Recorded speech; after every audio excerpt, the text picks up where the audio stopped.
And good afternoon. Welcome back to the Voices candidate interviews. I'm joined today by Lilian Frasure Taylor. She's a Democratic candidate running for Magistrate in District 1. Lilian, thank you for being here. Oh, you're welcome. You take a moment to introduce yourself to our audience. Like you said, I'm Lilian Frasure Taylor. I've lived in this county all my life. There's a lot of things in this county that needs to be changed, and I'm the candidate to do that. All right. Well, we'll get right into the questions, and I'm sure you can go into more detail as we go along here. But first off, what kind of qualifications do you feel you have for the position? Well, I've lived, like I say, I've lived here all my life, and I've seen how things have gone. It seems like we're right now just spinning our wheels and not going anywhere. I used to be, I've owned several businesses in the county, and I have worked for the ambulance service recently for years. Just recently left there. I also have worked in the school system down at Eagle Family Resource Center. I was there for about 10 years. So I feel I'm qualified to speak on the behalf of the citizens in the north end of the county, at least. And you mentioned you've owned several businesses, and one of the duties of being a magistrate is the annual budget. Right. Do you feel that your business experience will help you in yes. on the budgets? Yes, I've also, when I was at the resource center, I did my own grants. So I'm qualified to write grants.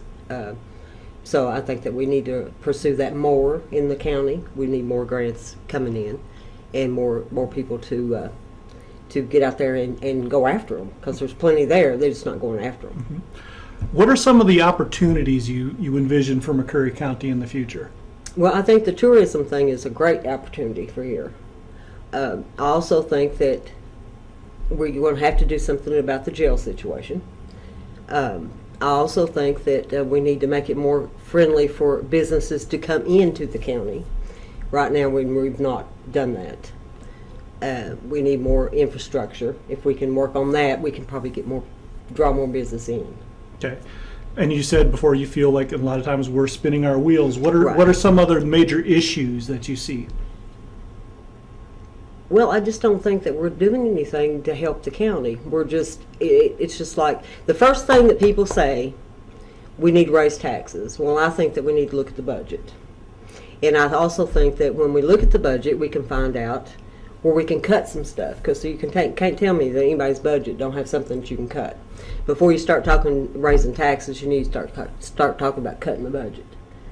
There's a lot of things that we can cut the fat out of, I'm sure. Raising taxes should be the last resort. Right now, the budget for the jail is is over $1 million, and we don't even have a jail. So we're not getting any of that. That's a big thing for this county right now, is the jail. Some of the jailers have been talking about redoing the old jail, and I'll be willing to sit down and look at what they've got. If they can do that at a fair cost, then that would be the way to go. Then save our money and get maybe a new jail later on. But we've got to go start baby steps before we get to something big like that. Okay. This past fiscal court, this past administration has passed several ordinances. You have of course, the garbage ordinance, Right. which is a big thing, your business license, and down the line, its ordinances or laws passed against the citizens, but they've shown reluctance to actually enforce them. Right. Do you feel that as a fiscal court member, if you're going to pass an ordinance, you should also yes. enforce it, maybe even look at an officer to do that job? If they can't seem to get it done, then yes, they need an officer in there to do that. All ordinances that they pass should be enforced, or there's no sense having the ordinance. The garbage thing should have been, I think, more people should have been involved in that instead of just like, they only had like two. And two, businesses that bid for that. It wasn't, I don't think, spread out enough, advertised enough, where we could get more competitive. And at this time, it is mandatory for you to have garbage. If you don't have garbage, then you need to sign up for it. Okay. You mentioned also the county needs to help small businesses. Yes. Just last month, the fiscal court passed an ordinance creating a economic development board. Right. And the reason for that is to help capture some money that the state has set aside from the TVA. What do you think that money that's designated for economic development, how do you think that should be spent? Well, like I say, we need infrastructure in this county really bad, and that would be one way to go with it. Also, they need to look at what kind of businesses they can bring in. Like I say, tourism right now is a big thing, and we might go more toward that, Yeah. So do you think that like a tourism director and possibly an economic development director would be possible? I think you maybe can combine the two and have them do both. What kind of qualifications would you want to have a person to that job have? Well, they would have to know the county, for one thing. They would have to know what kind of things we have here in the county to do. And they would also need to be have some kind of knowledge of the business structures and the business things that we have here, too. Okay. If you get elected in November, you'll be a member of almost an entirely new fiscal court. We'll have a new judge executive, at least 3 new magistrates on there. We'll have a new county attorney, possibly a new sheriff, across the board. How well do you work, or will you work with your other fiscal court members and the judge executive to get things done? Yeah, that's one of the main things that they've had problems with. I don't think we would have lost the jail to start with if they hadn't had differences between the fiscal court and the jailer. The communication broke down. Neither one wanted to tell the other anything. So I think that we have to have a good working relationship with all of the county heads, all of them. This came out in the spring about McCreary County not having work-ready certification. Right. And of course, there's again miscommunication apparently somewhere along the line. Yeah, they dropped the ball on dropped. that one. That's what they did. So would that be an emphasis for you, is to try to push that agenda along? Oh yes, yeah. That would be one of the major things that we need to do. I don't understand why it wasn't picked up. Okay. Another thing that was been a real controversy over the past year or so has been boards. Yes. Of course, the extension board, but there are several boards in McCreary County. Several of them are taxing, the health district, your fire districts. What role do you envision boards playing in the future of this county going forward? I think you have to be really careful with that, because if you have no control of, you get a board together, but you have no control over what they do. If they decide to raise taxes, then there's nothing you can do. Only thing I can see would maybe make them a non-taxing board, and then if they was to want to do a tax, or somehow or another have to have fiscal court approve the taxes that they do, because right now the citizens of this county are being taxed to death. Mm-hmm. And I don't understand why you can't do with what you've got, and then if you need more, then do a tax. There's no sense doing that. Yeah, so you want more fiscal court involvement with those boards and not just letting them run autonomously. Right. Okay. Well, that was my last official question. Anything else that you want to talk about while we have an opportunity? Well, I think that most people in the county know me. My dad was county judge executive for 8 years. I really love this county, and I really want it to move forward. And I don't think that we can move forward unless we make some changes and make some big decisions. And you have to have a board that's going to do that. So a fiscal court member that will actually work with the people, not sit there and not say anything. And I will be a full-time. I'm going to be a full-time magistrate. I won't be working another job. So I'll have my finger and nose into everything. So be up at the judge's office every chance you get? I will be there all the time. Yes. Okay. Well, this is Lilian Frasure Taylor. She's a Democratic candidate for Magistrate in District 1. Ms. Taylor, thank you very much for coming with us today. Yeah, vote for me. Vote on November 6th. So Hello again and welcome. Today I'm joined by Bill Hale. He's a Republican candidate for Magistrate in District 1. Bill, thank you for being here today. Thank you, Mr. Bird. I appreciate you inviting me. Yeah. You want to take a moment to introduce yourself to our viewers? Yes, my name is William Hale. Most people know me by Bill. I'm seeking the office of Magistrate in District 1, and I would appreciate your support in this upcoming general election. Do you want to speak just briefly on how you feel you're qualified for the position? Yeah, I feel like I have a lot of experience in budgeting. I can handle budgets. I deal with budgets in excess of the county budget. I understand wasteful spending. I understand unnecessary spending. And we need to work on that. That's one of the issues that we have in our county. And so been in business with the same company for over 30 years that I'm working for. So I've seen a lot of things, and I think we can make some changes and do some good for our county folks. Yeah. Expanding on the budget a little bit, you've got 30 years of business experience in budgeting. Have you had a chance to kind of look around at the current county budget, and any thoughts on that and what you might like to do if you get elected?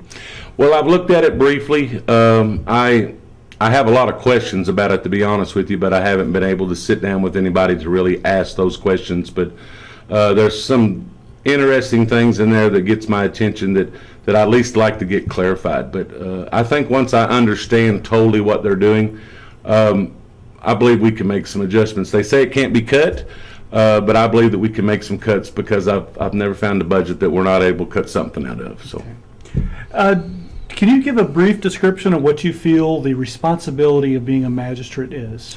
Well, yeah, the magistrate is, your elected official to help run our county. And everybody thinks that the magistrate's job is to fix the roads, but folks, it's a lot more than that. And we have a lot of responsibilities when it comes to budgeting and spending and making decisions and making ordinances that we're going to force upon the people. And you got to understand that every vote that you cast affects the entire county. It just really don't affect your district. It affects the whole county. And there's people always for and against, but you got to vote with your heart, and you got to vote for what's the best interest of the county.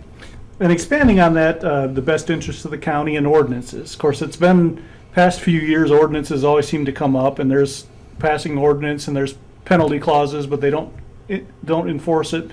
If, as a magistrate, if you're voting to pass an ordinance that has a penalty for non-compliance on it, how do you think it should be handled as far as that penalty? Do you think that if you're going to pass it with a penalty clause, that it's your duty to enforce it? Do you think we need to get a code enforcement or use law enforcement for that? Well, if we're going to pass a county ordinance and your physical court's going to do that, then we have to enforce it. We don't have an option. It has to be enforced, and we have to look at the options to do that. And a ordinance officer of some sort might be something we would look at. I don't know. But I would really like to go back and just take a look at these ordinances and how they're written up, and maybe go back to the drawing board and see if we can't change a few of them and make them a little more people-friendly, and hopefully we can get on board with that. Okay. A little bit lighter note, what do you think are some opportunities for McCurry County? What are some positives that you can build off of? Well, I'm hearing things that we have some things coming down the pike economically in developing in our county, and I hope this works out, and I think we need to continue with that. We need to be seeking opportunity for our citizens to stay in our county, and I think that might happen in the future if we can just sit down at the round table, have a good discussion, and just fix a couple of the issues that's facing us, and I think our county is going to be a lot better off. And speaking of the issues, what are some problems that you foresee having to deal with? Well, the jail is going to be our biggest problem, and unfortunately at this time the county really doesn't have the opportunity to build a new jail. We don't really have the bar on capacity, so we have to look into our old jail. People say it can't be opened, but we still need to go back to the table and have that discussion. But we definitely got to do something with that. Our jail budget's getting out of control, and that is putting the biggest burden on our county at this time. So that is one of the things that's on my agenda that I will start pushing from day one, the first physical court meeting, that we start doing something to get our people closer to home that's in jail, and start trying to set up these roundtable discussions that we can talk with people about what the next step is for us. And going on to economic development, like you said, you've heard some good things going down the pike. We've been named an opportunity zone by the governor and President Trump, and also we've in line to get some economic funding through the TVA bill that was passed last year. How do you foresee using that money to promote economic development? Do you think we need to promote more businesses? Do you think we need to hire an economic development director? Well, I think it's going to be important that we have somebody that's going to be in charge of helping with economic development, and it's going to be a huge task, folks. It's not something that we can just sit back and wait for somebody to say, "Hey, I want to come here." We've got to go looking for them, and we have to do what we have to do to make it right. We have to go at it strong, we have to go at it hard, and we have to be persistent in trying to make things happen. If we sit here and do nothing, we're going to accomplish nothing. We've got to at least have a plan, put our plan together, stick with our plan, and I believe you'll see changes as these plans come together. But once again, we got to put a plan together first. Starting in January, we're going to have an entirely new fiscal court. We have 3 new magistrates, yourself included if elected, maybe 4, a new judge executive and a county attorney. How do you see working with a new fiscal body like that? I'm excited if I get elected. I'm excited to have new faces, new ideas, and that's what's going to make this next 4-year term very interesting. That we've got some different people coming that have different ideas that we can sit down and hash out. And I really believe that if we want to change in our county, now's the time. And I'm looking forward to it 100%. And if we end up with just 3 magistrates and the one, Mr. Phillips, stays, I look forward to working with him too. And I look working with the judge. And like I said, I don't mind to go wherever we need to go to talk to whoever we need to talk to. It's time that our county start moving forward at this time, and that should be all of our common goal. The next fiscal court. And to that end, of course, brought up this spring about work-ready certification. McCurry County had applied years ago, and that kind of fell by the wayside. Meanwhile, more and more communities around us are getting that certification. Is that something you would advocate for? Yes, we definitely need to make that happen. And we, people say we can't have big business come here because we're not work-ready, but and that might be true to a certain point. But let me tell you, folks, there's a lot of people living in our county that's working outside of our county. And if they could come back home and work for just a few dollars less, I would think you'd see a lot of people come back here to work because people don't want to travel an hour to work or hour and a half to work. So we need to get work ready. I think it's something that we have to do. I mean, we need to make that happen. That should be one of our first priorities as well. And of course, you're no stranger to boards. You served on the Eagle Sawyer Fire Board for a while. How vital do you think boards are for McCurry County? And furthermore, do you think that there should be a little more fiscal court oversight on those boards to, especially the ones that impose taxes, to avoid a lot of the issues we've had over the past year? Yeah, I think boards are important, and I do think that the fiscal court probably should have a little bit more control. It's hard to justify giving individual boards taxing power to where they collect a substantial amount of money, but when the county needs things as well. And so we need to sit down with these boards and we need to figure this out, and we need to probably go back to the drawing board on some of those as well. Okay. Well, that was my last official question. I will turn it over to you. Anything else that you'd like to discuss before we close? No, I would just like to say thank you to everyone that supported me in May in the primary election, and I ask for your support again in November. Like I said, I'm not making any promises to anybody. I'll fight for what's right. I'll fight against what's wrong. I look forward to working with the next fiscal court if elected. I've got my phone numbers in the book. I'm not going to run and hide from you, so if you need me, you can call me. I'll be more than happy to listen. I just appreciate all the support I've gotten. I've appreciated everybody that's opened their doors to me so far when I've knocked on your door. Hope I didn't aggravate you. But anyway, I hope you can support me at the November 6th general election, and I hope to be your next magistrate in District 1. Once again, this is Bill Hale. He's your Republican primary winner and running for magistrate in District 1. Thank you for coming out today. Thanks, Mr. Bird. Appreciate you. Yep.